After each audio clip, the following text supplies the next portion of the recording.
Welcome to the Eat Your Content podcast, your home for all things food and pop culture. My name is Rich Herrera, and I am your host.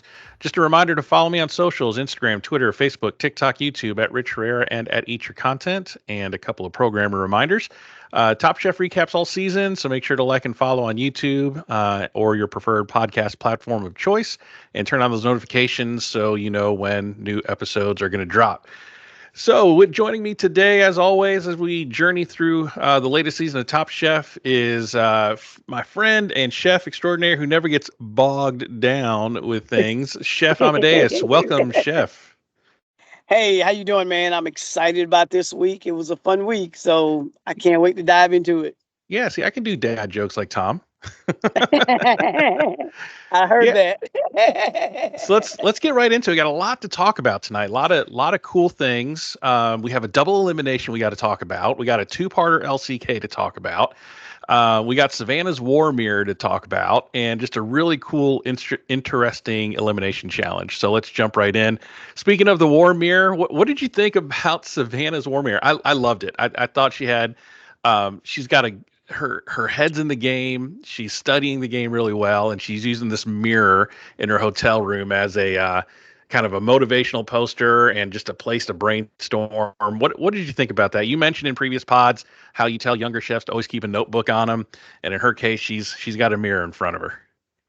Well, for her, that's what she look at when she get dressed, the whole 9 yards. Great idea. The young chefs should look at that. It may not be on your mirror. You may have post-its everywhere. You just need something that's going to motivate you, because you have to be self-motivated for a lot of things. Yeah. This is not a team. This is you individually, and you have to find something, someone, or whatever to get you through these trying times. Because these are tough times right now. Because we're almost to the end. And she needs that pick me up. And Yeah. you're in a competition. Your competitor is not going to say, "Hey, you know what? You're doing a good job." Da, da, da. Well, this group is, but it's just you just need that. I like it. I think it's a great idea. Yeah. I mean, she's a student of the game as we see here. And I don't know. I thought this episode was somewhat Savannah focused, or maybe I just noticed it more. I don't know. But she said a lot of neat things that really, made me think. And is kind of like a pathway for future chefs that ever want to be on this show. So let's get into it. Let's get into the quick fire. So we walk in, and Kristen is standing in the kind of a mini cranberry bog with Gail and Tom, and Right? right away you know something's up, because normally Kristen is there with just maybe a guest chef. Gail and Tom aren't usually involved in the quick fires, but right off the bat we hear about the twist. So usually for quick fires, it's pretty low stakes, right? You might win some money. In the Yeah. older episodes, you might win immunity, but in this one now, your quick fire dishes are now going to factor into the overall judging throughout the whole episode, and it could decide whether you stay or go home. So what did you think of that twist there that they showed? I like it because it gives the judges a full scope of what you can and cannot do, what you Yeah. can and cannot handle. Yep. And it's very much a high stakes game from pretty much this point forward. We're down to, what are we, 7, 6? Yeah. So we're down to just a few, and so each cook, including the quick fires now, are just going to be that much more important. So they lay down that gauntlet to all the chefs, and then we find out that Wisconsin. I didn't know this, so trivia question for everybody. Wisconsin produces more cranberries than any other state. Are you a cranberry fan, chef? Do you like cooking them, eating them? I love cranberries. I'm a big cranberry fan. For the holidays, I make my cranberry sauce from scratch. Oh, you're one of those, huh? Yeah. I make it from scratch. I use cranberries for not just a side dish for turkey or whatever, but I like to use it for sauces and um, gels. I do a cranberry veil that I pour over. I drip that over roasted Cornish game hen. I've done the cranberry as a dessert. Put it as a veil over cheesecake. Just it's just cranberries can be, and as you've seen through this thing. Cranberries can be done savory or sweet. Yep. So, but you gotta know how to do it. But yeah, cranberries are fun to work with because, of course, they're tart. So you have to, make them fit whatever slot you want them to fit in. Yeah, so cranberries for me, I really only eat cranberries once a year, and of course it's Thanksgiving, and I'm partial to the canned stuff. I'm sorry for all the folks that make it from scratch and all the grandmas that have a recipe and everything, but I don't know. I prefer the canned stuff. The fresh stuff is like way too tart for me, and I can't do it. But you open up a can of that stuff, and it's Thanksgiving now. Thanksgiving isn't complete without with the ridges on the can tell you where to cut. See, so that's how Well, that let me ask you works. this. Let me ask you this. Do you do the traditional turkey cranberry mayo sandwich for leftovers? Oh yeah, man! A little bit of stuffing, some gravy, and a slice of turkey and some cranberry, a slice of the canned cranberry on there. Man, that's a good leftover Thanksgiving meal. So. Gotcha, gotcha. So the quick fire challenge is 30 minutes to make a dish featuring cranberries, and like you were saying, you normally see it as a sauce or in a dessert, but the judges want to see it done in an original way. They want to see a creative use of the cranberries, and they got 30 minutes to do that. And winner gets 10K. So when I said at the beginning I felt like this was kind of maybe a Savannah centric episode. Savannah mentioned that she's been R&Ding cranberries, doing research and development on cranberries for the past couple of months before coming on the show. And this is what you have to do if you're picked to go on Top Chef, you know where you're going. So the first thing you need to do is research where you're going, right? And you know that Wisconsin, there's going to be a beer challenge, a cheese challenge, something like that. So I figured out that Wisconsin's a big cranberry state, and she knew cranberries were going to come up at some point in the challenge. And she's done her research on that. So what did you think of her? Kind of, not winging it, so to speak, not going in there and just thinking, okay, I'll just come prepared to cook for whatever. But she actually did some research on that. What do you think? Well, first of all, whose team is Savannah on? Savannah's on your team, sir. So it's like I always say, every day come up with a new dish. You don't have to cook it, you just have to come up with it. Savannah went that extra step and cooked it and Yep. cooked dishes to see what would happen if I do this. I always tell the young chefs, if you want to push your creativity, just answer this one simple question: what if? What if I did this? What if I did that? It's done this way, but what if I did it this way? What if I did that? And she really pushed the envelope and did her thing. Yeah. And like I say, it's just I like chefs that do R&D work. Like I said, I'm in the middle of doing R&D work right now, and I'm gonna tell you, it's a lot of fun. It's a Yeah. lot of mistakes, but it's a lot of next time I'll do it like this. Take your Yeah. notes and keep it going. So I'm a fan of it. Yeah. So she's done a lot of research on it. Now her dish didn't make it into the top three, but it also wasn't in the bottom three. But what I thought was interesting is they juxtaposed what she just said about researching cranberry dishes up against Manny, who says, "Hey, the only exposure I've had to cranberry sauce is Thanksgiving one time," and he thinks he knows what the flavor profile is. So he comes in kind of, winging it, and she comes in like doing a lot of research. So there's two ways to kind of play this game. And as we've seen with, like, for instance, Buddha Lowe in the past two seasons, he's really kind of gamified Top Chef, right? He was kind of built and bred for Top Chef. And a lot of people kind of know what to expect now. And it's if you fail at a challenge like this cranberry challenge, that's on you, because you should have gone into the show knowing what you're going to be doing, knowing the state that you're going to be in, and doing your research before you go in. So, I thought it was pretty interesting to see the two sides of the coin, in relation to that challenge. What did you think of that? And that's a lot in the industry. Some people are like, you know what, I'm just gonna wing this. I think, yeah, whatever. Here you go. And Yeah, then some people they have their notes, their R&D work, either in their head or scratched on their tablet or on their mirror, and they go in it at two different angles. Now, I would say this: neither one of them is wrong. Sure. It's depending on the chef and what they're used to. Like I Sure. tell people all the time, a lot of the dishes that are on my social media, on my IG, some of them I just came up with literally on the spot. Yeah. So I do like I said, I do a door knock session where I show up at people's house and just cook whatever they have in their house, and they look at me like, man, how'd you come up with that? I did a similar dish, but it's the same thing. Yeah. So The same thing. some chefs are more improvisational, like jazz musicians, right? And some Right, have right. to practice for years just to kind of do that same thing. So, Savannah, she did a seared scallop with cranberry nori relish, looked great, but didn't quite make the top three. So the top three in the quick fire, we had Dan, Danny, and Michelle. So Dan did a salt and pepper scallop with cranberry, red curry, and herbs.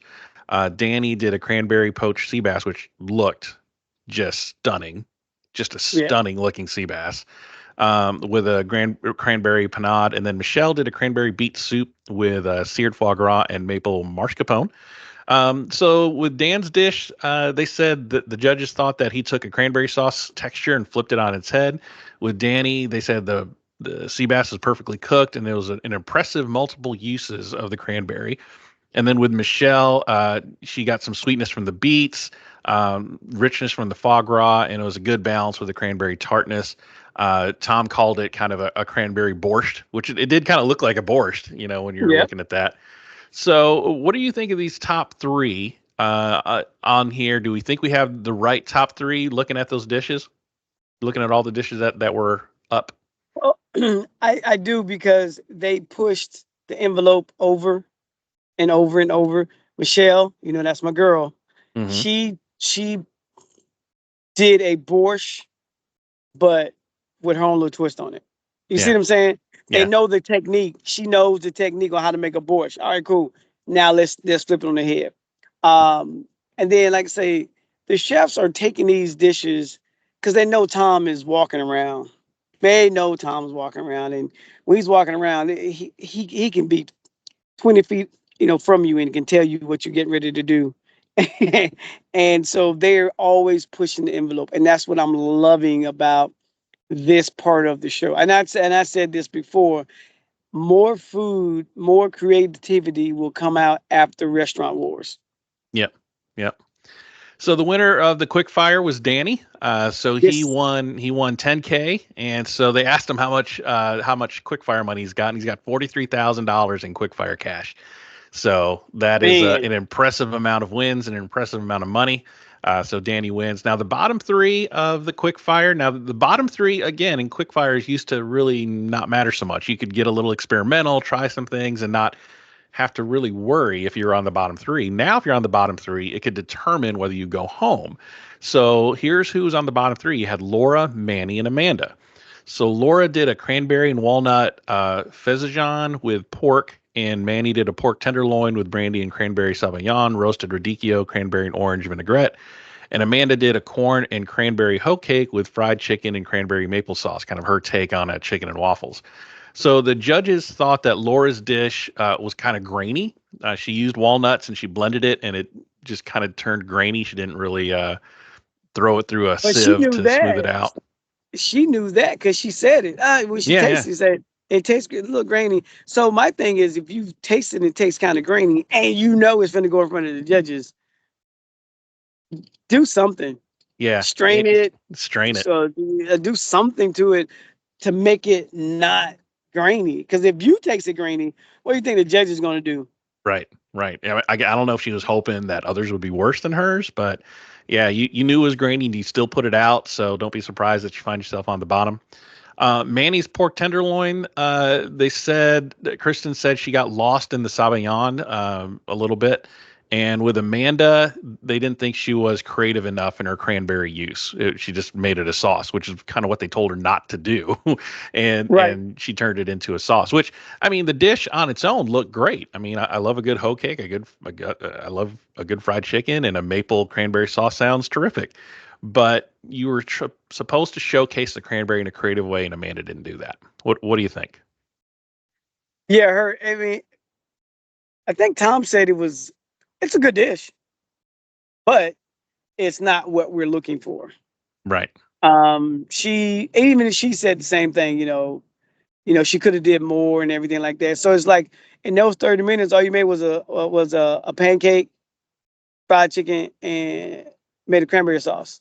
And making a cranberry sauce is not a doesn't take a lot of time to do it. So Yeah. you just like it's like she called it in, and then when she got called on it, she's like, "Yeah, you're right." Yeah. Yeah, I think I think they heard that the quick fires are going to count against them or be counted in the overall judging of the day. I don't know if it really registered because I think if it did, I don't think you would have put up just a sauce that they told you not to do, right? Right. So Yeah. yeah, so let's Especially talk. when they told you when they said don't do the regular stuff. Right, right, right. Don't do what we So expect you to do. yeah. So. So let's get right into the elimination challenge. The elimination challenge, the focus is on native and indigenous food and ingredients. So I really was interested and I really liked this challenge. The guest judges were Chef Elena Terry and Sean Sherman. Chef Elena promotes traditional farming techniques and founded a nonprofit called Wild Berries. Sean is an educator, activist, and three-time James Beard Award winner. Again, they cut to Savannah, and this is her pre-gaming a little bit. She said she did her homework and said that she read Sean Sherman's cookbook before coming onto the show. So she knew that indigenous cooking, there's, a pretty good Indian population up north in Wisconsin. I used to live in Michigan and a lot of Indian named cities up in Michigan. And that was part of, my elementary history lesson is learning about the history of Michigan. There's a lot of Native American stories attached to that. So she did her homework, said, you know what? I bet there's going to be some indigenous food challenges. And who's the biggest one out there? It's Chef Sean. And let me read his cookbook. So she came prepared. So I thought that was really, really, really neat. Well, So I was very excited about that because when it comes to indigenous food, I've had my hands in it. I was a guest chef at the Wild Horse Casino in Pendleton, Oregon, and it's on a reservation. And when I tell you, I love working with these chefs, the creativity that they had. It's to the point where my name is on the marquee all over the casino. I walk in the kitchen as the guest chef, and 15 minutes in, I'm sitting here taking notes. And the chef said, "What are you doing?" I said, "I'm taking notes." He said, "You're the guest chef." I said, "I ain't never seen that shit before." and that's probably what a lot of the chefs experienced on this challenge because the challenge was to make modern dishes but using only Native American ingredients. So that means there's no dairy, no wheat flour, no cane sugar, no pork, no beef, no chicken. So that's, 95% of a chef's tool bag right there is all of that. And when I tell you these this chef these chefs at this casino, they were doing things that were blowing my mind, and I'm sitting there like, really, really. I mean, yeah, it's. And they told me they broke everything down to me. They said, "Here's what you don't realize. We're Indians, so we do first foods, grains, beans. The women still go out and do herbs. The guys still go out hunting.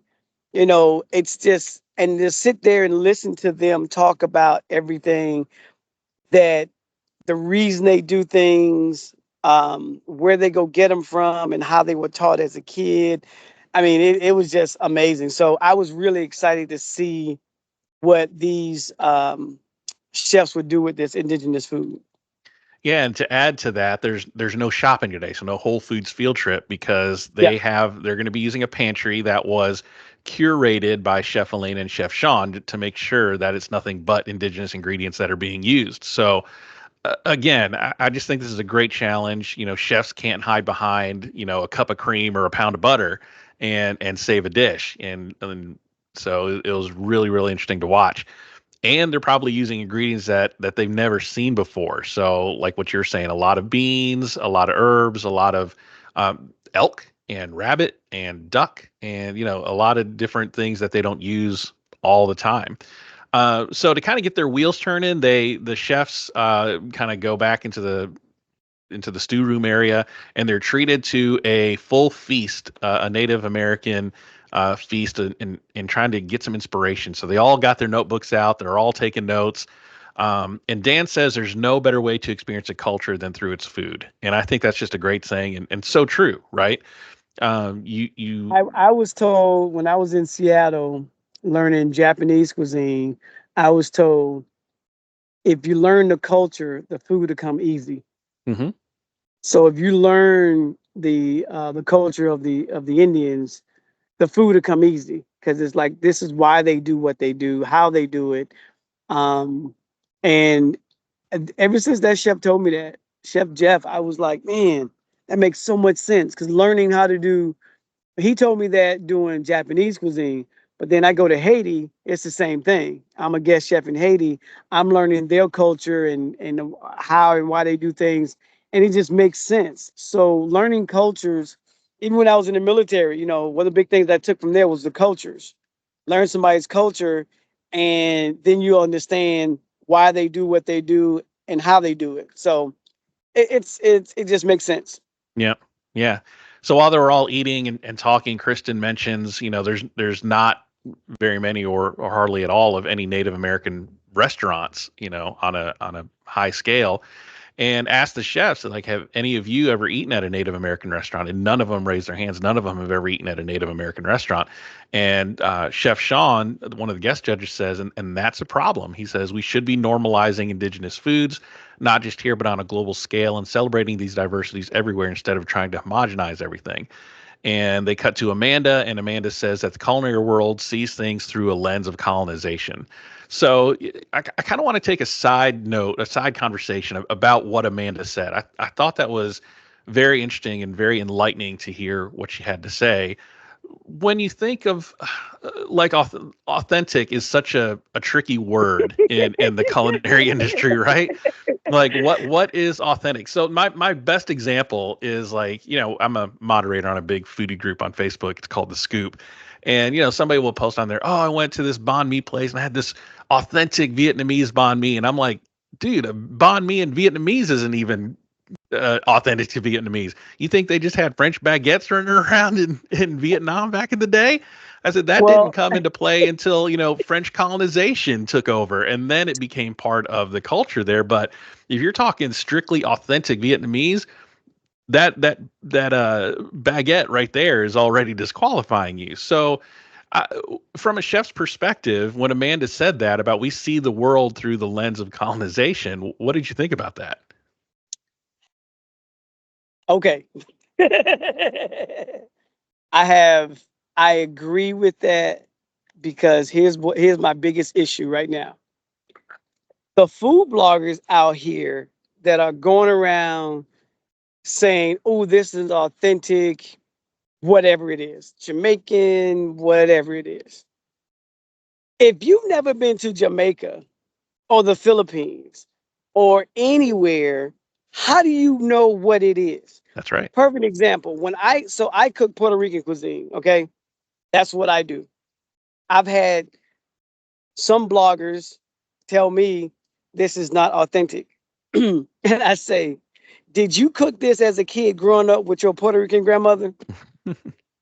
They's like, have you ever been to Puerto Rico? It's like, well, no. So what do you know about being authentic? And I believe that a lot of restaurants have been Americanized to the point where they've trained some Americans that this is ex cuisine, Right. and these people haven't traveled, so they like, oh, okay, well, if this food blogger who has 20,000 followers says it, it must be true. hmm And I always say this: if you want some really authentic XYZ cuisine, the only people that can really do that with skill and precision is your grandmother. Yeah. I always tell people all the time, I was like, I want to learn how your grandmama cooked. Perfect example. I was in Washington, in Vancouver, Washington. This kid was making tamales. Okay. He's like 17, 18-year-old making tamales. And watching him make tamales, you can tell he was taught by an old person because he didn't measure anything and everything was perfect. And he said, I learned from my Guatemalan grandmother. Really? So I wish people would learn what real authentic is.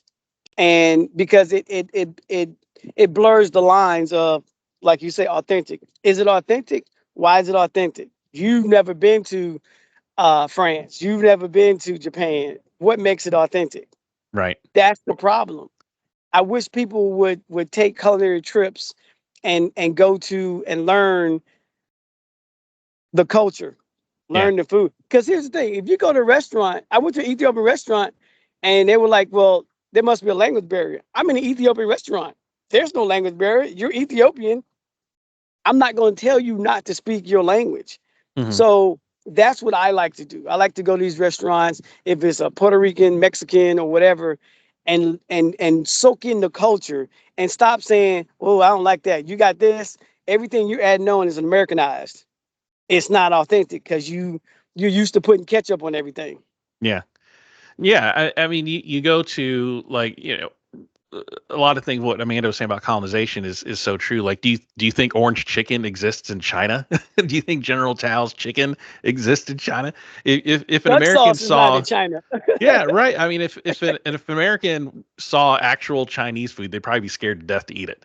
I mean, it's so we in America, and what they were saying in this challenge, what the guest chefs were talking about, this homogenization of global cuisine, that nobody knows, nobody can make something necessarily authentic, right? Because it's been changed and modified through the years, and living in the South and growing up in the South, even what we consider as authentic Southern dishes are really just a result of the African diaspora during the slave trade, and bringing their foods to America, and it becoming kind of the culture of the American South. So I thought it was a really interesting conversation, and I never try to say the word authentic in there unless it's a version of my grandma's dish. If I'm eating dinaguan at a Filipino restaurant, I compare it to my grandmother's, and then I'm even then I'm not even going to say authentic. I might say traditional, or tastes like home or doesn't taste like home. But I really try to stay away from the word authentic because it's so loaded. It is. It's loaded. It's like, okay, perfect example. When Gail was like, "Is this a gnocchi or dumpling?" Yeah, right. Uh, Well, what is it? yeah, So, like I said, I wish the food bloggers would have more would get more travel time into these different cuisines before they go around telling people, "Oh, this you got to try this. This is the best Filipino food. This is the best whatever." And like you getting paid to do that, or you got all these followers, but you don't know what to do with them yeah. because you're not giving them the real truth. That's just my thing. I have a love hate relationship with food bloggers. No, my I favorites are the do. ones. My favorites are the ones like, I spent a week in Southern California, so I know what real tacos are. And I'm like, come on, come on. Anyway, we digress. We digress. Yes, we So, digress. No, I kind of got off on a tangent. Okay. so let's talk about the meal servers for just a few minutes. So everybody, they're coming out in teams of two. So Michelle and Amanda are up first. Michelle does an acorn squash polenta cake, braised rabbit, smoked onion, and mushrooms. Amanda does an elk tataki tatar, confit mushrooms. Yeah, say that 10 times fast. Confit mushrooms, pepino rojo, and duck fat tortilla. So they thought the texture of Michelle's cake was a little bit soft. The rabbit was tasty, but a little bit dry. Good flavor on it though. And Amanda's dish seemed confusing. They didn't know what it was. They thought if it was a tataki, was it supposed to be a taco? Was it, was it supposed to be tartare? What was it supposed to be? It was all disjointed. And Michelle, she smoked her rabbit. This is kind of right up her alley, but ended up kind of cooking it a little dry. So, what did we think of these first two dishes here? Well, my girl Michelle, I get what she was doing with putting it on a pan and trying to, make it a little crispy, but in the process, it got too dry. So that was, like I said, it was a the thought process was there. It just the execution just wasn't on point. But I still like her thought process on that. So I'm not going to ding her for that. But um, then yeah, and then Amanda's her stuff was bing, bing, bing. They couldn't even say it because they didn't know whether to speak Mexican, Indian. Yeah, it was a They was lot. like, yeah, because so they were like, literally, you had a bunch of ideas and you put them all on one plate, and that's why it was confusing. Right, right. So up next we had Danny and Laura. So Danny did a pheasant crepinette with mole and roasted sunchokes. Laura did a duck tamal wrapped in mustard greens with huckleberry sauce and haricot. The judges thought Danny's dish had beautiful sunchokes, a lot of flavor. The pheasant was beautifully cooked. They said they couldn't taste it enough because of the sauce. Danny seemed to be trying to incorporate as many ingredients as possible. Speaking of which, Laura's dish had too much happening, according to Tom. The haricot didn't come across, and the flavors all blend together. They really couldn't taste any individual components. So I think these two had a case of not enough editing. Tom always has this famous saying: "Is when you it's like when you go out and you're dressed up, look at yourself in the mirror and take one thing off, right? So edit something, so I think with these two just kind of try to do too much. Well, I mean that's they're trying to put as much embody as much flavor as possible, and sometimes less is more.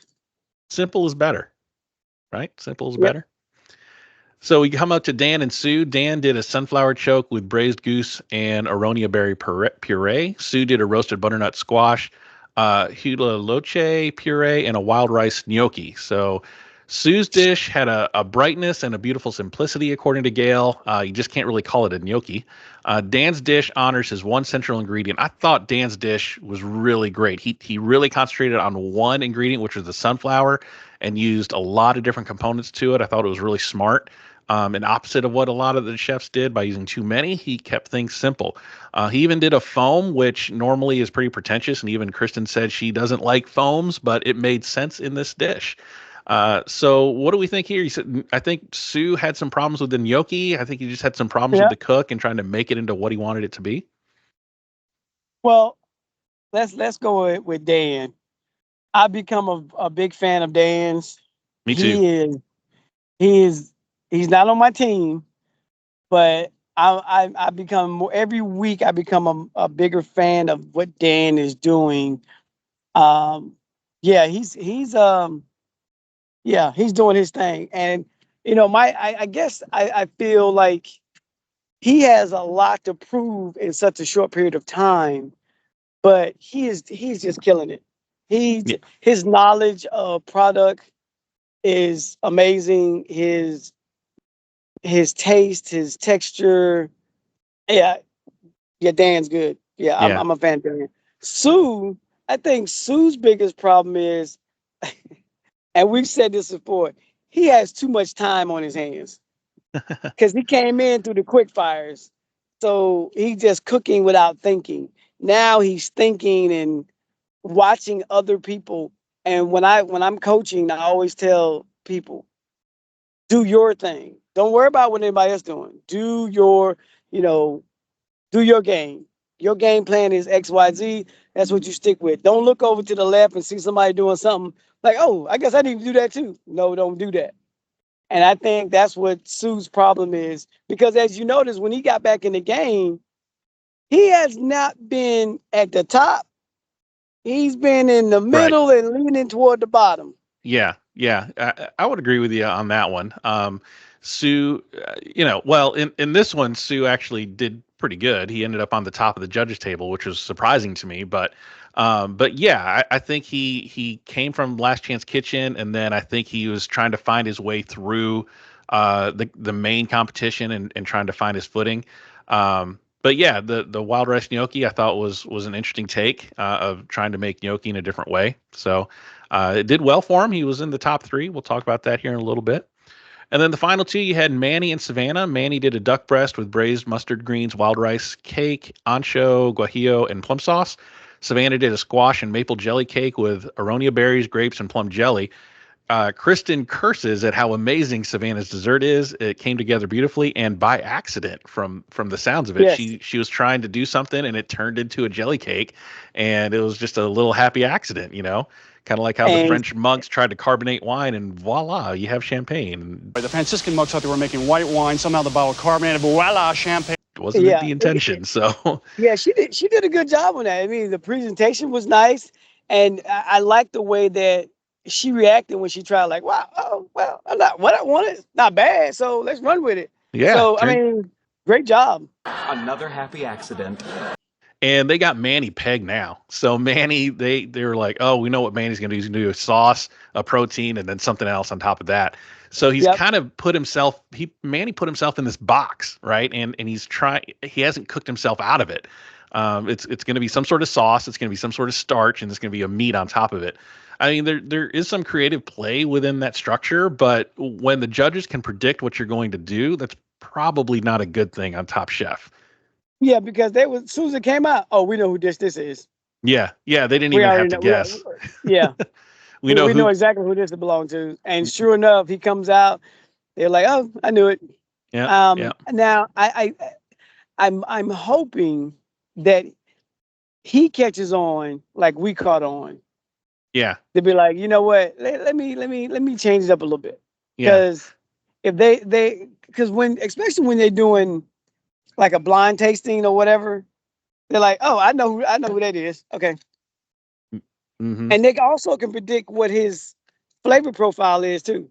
Yeah, exactly. So he's, and that served him well early in the competition, but it's not serving him well this deep now. It's starting to become predictable, and repetitive. You are all so predictable. And at some point he's going to get sent home for that. And he didn't for this week, but Savannah, on the other hand, I mean, you had Gail scraping her plate clean. You had Kristen just kind of fumbling over her words, trying to describe how good it was. And yeah, I mean, I think Savannah killed it. So, looking at the judges table, the top three, I don't think is much of a surprise. Dan did really well with his sunflower dish, and Sue did well on his, and then Savannah. So we had Savannah, Sue, and Dan in the top three. And the winner, no surprise, was Savannah. I just think she really nailed the challenge there. And Tom actually enjoyed something that used a lot of ingredients. He told her, he said, look, you used a ton of ingredients, but it made sense. So, when you have Tom saying things like that and you have Gail scraping the plate, you're going to win. So this is Savannah's first win. What do you think? This is your last pick on your team. Yeah, I think she is coming into her own. She's being more focused, writing things down, thinking ahead of. It seems like everything she studied for before she came here is now coming into her lap now. Yeah, especially that's what I was saying in this episode. A lot of the research this is the first time I think I've heard her say that she's done some research and did some homework and read an entire cookbook by a guest judge that happened to be on the show.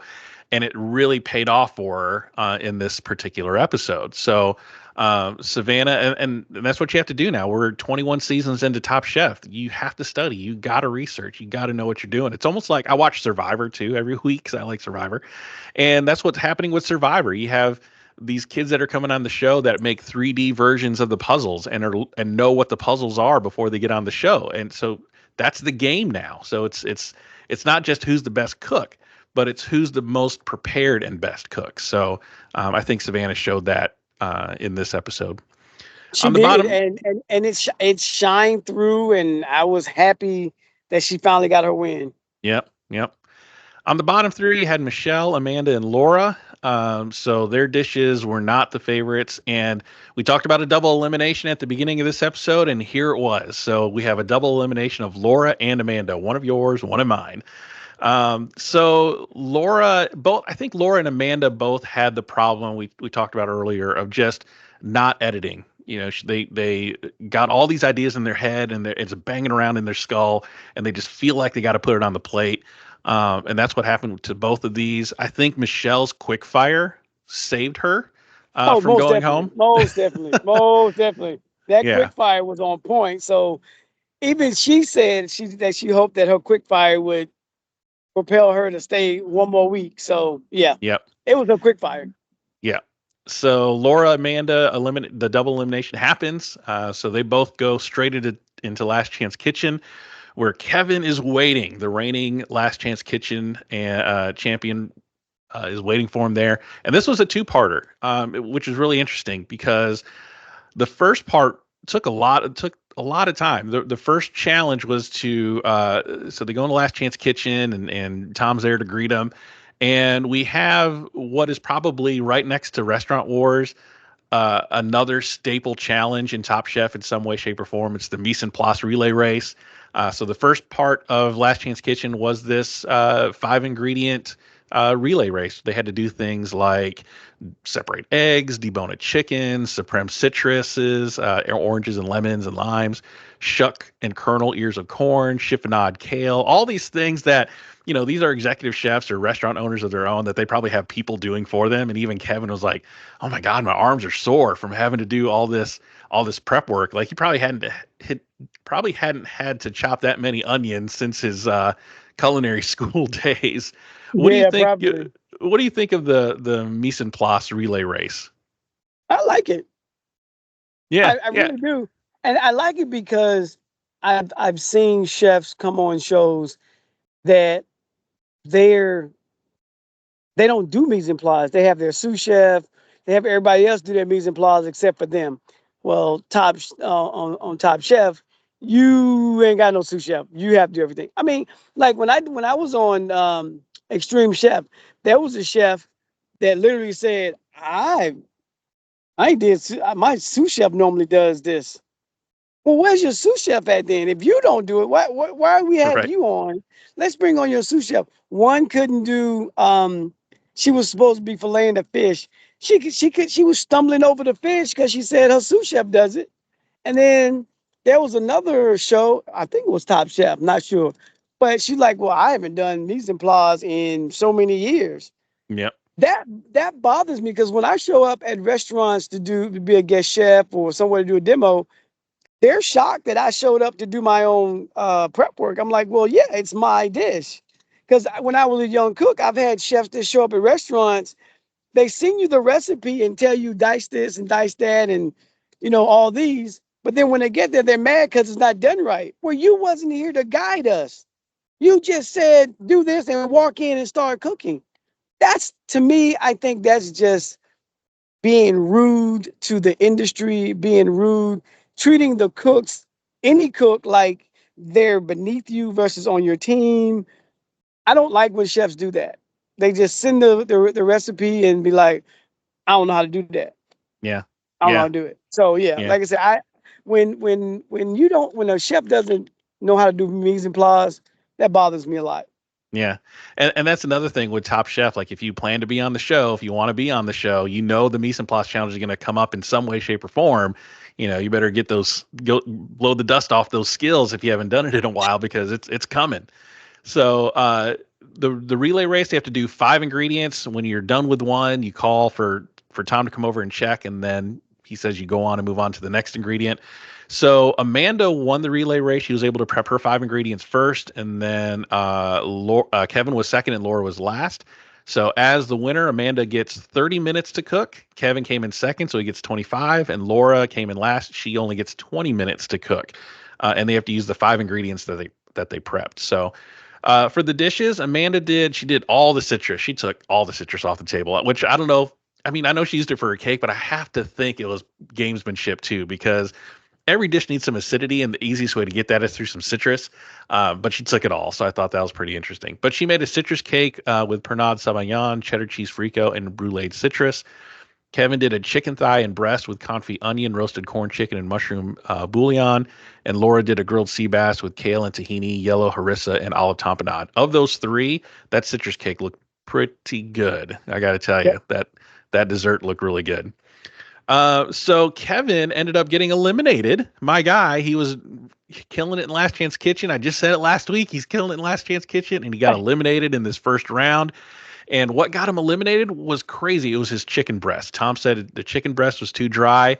And looking at his dish, Tom called it a French onion soup with chicken. He didn't even need the breast. He could have just done the thigh. The thigh was cooked perfectly, and he said everything else was great on the dish, but that breast was overcooked, and that's what sent him home.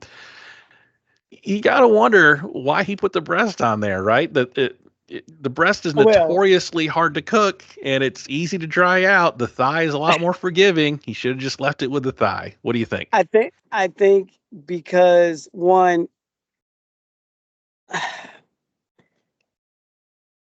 his arrogance played a big part on this Oh, because he just knew, oh, I got this because I did the duck and the chicken and everything, debone it real quick. He's like, I just knew I could do this, and he was proving his point of I can do this chicken and I can do it well and all this good stuff.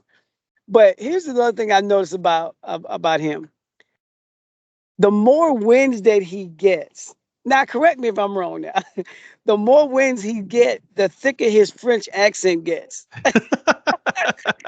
he was feeling himself, so his French accent was coming out. Right? He was like that French cockiness comes out, and he's just getting more and more with that French accent. And when he lost, it took the wind out of his sails. Yeah, he And looked he kind of was, dejected. oh yeah, because he was like, I know I did this. I know I did it well. But here's the thing: because you're in Last Chance Kitchen, that one little thing, one itty bitty thing, sent him home. And Yep. like you said, why'd you use the breast? You're only making a soup for one person. Yeah. You could have used all thigh meat. Yep. Exactly. All thigh meat. Didn't need the Why breast. did you use the breast? Just because Tom said you had to use all 5 ingredients. You had a chicken. You used the chicken thigh Yeah. Exactly. or the Exactly. leg or some dark meat, not the breast. So yeah, like I said, that's just my opinion. What do I know? So Laura and Amanda moves on. They are moving on to the next round of Last Chance Kitchen, which is next week. And Tom said it's the finale. So whoever wins the next round of Last Chance Kitchen is probably coming back into the competition. So we'll see what happens. Did you see Uh, Laura's face when he said that? What? The yeah, finale? yeah, What? yeah. What? Finale. What? Yep, So yep, yep. getting close to the end. So quick draft point update. So let's run it down. So the quick fire winner was Danny. That gets you 5 points. He's on your team. Yes, Top of the sir. judges, top of the judges table was Savannah, Sue, and Dan. Sue and Dan being at the top of the judges table get 3 points each, so they both are on my team. Savannah is the winner of the elimination challenge, so she gets +7, and it's her first elimination win. So congratulations to Yep, yep. Savannah. Bottom of the judges table, you had Michelle, Amanda, and Laura, which Amanda and Laura would have gotten -2 points for being on the bottom, but because they won their Last Chance Kitchen challenges, they get +2, so it negates that. So they walk away with a big goose egg. But Michelle was -2 for being in the bottom 2 there. So the episode totals a little closer this episode again. So Team Southern Passion Lounge, Chef Amadeus, you get 10 points. Team EYC, me, I get 6 points. So 10-6 for the episode. For the show totals so far through 9 episodes, Team Southern Passion Lounge is at 80 points, and Team Eat Your Content is at 37 points. So we are coming down to the wire. We're going to have a Last Chance Kitchen finale next week. Somebody's going to be coming in. The finale's right around the corner. I think we got like 4, maybe 5 episodes left. So it's coming down to the wire. We'll see what happens. I'm excited. Like I said, and like I told you throughout this whole ordeal, even though I'm in the lead right now, there's so much that can happen. Yep. I mean, yeah. I think the best thing that happened right now was double elimination is over with now. So now Yeah. it's only single elimination now. Yeah, the double elimination, the axe finally fell, so we don't have to worry about that coming up into future episodes, and we're back to single elimination battles. So, well, Chef, I want to give you a few minutes to just tell us what's going on in your world, any events that people should be looking out for, or things that they can see you in. Oh, yes. So, yeah, just follow me on Instagram, Chef Amadeus, my website, chefamadeus.net. The spices is just going well. I appreciate everything. I am working with started working with some youth we'll be doing a lot of. I get to work with youth again. I'm so Nice. excited. So there'll be a lot of tastings that we'll be doing and exhibitions and things like that. So continue to follow me on all my platforms, Facebook, fans of Chef Amadeus, IG Chef Amadeus, and like I said, stay close because those things are gonna. You want to see what these kids are gonna be cooking. So stand by for that. All right. And also don't forget to follow me on socials, Instagram, Twitter, Facebook, TikTok, and YouTube at Rich Herrera and at Eat Your Content. Make sure to like, follow, and subscribe on your podcast player of choice so you know when new episodes come on. Chef, we did it. We are 9 weeks in. We covered another episode. Thank you so much for your time. Look forward to doing it again next week. Same here. Look forward to it.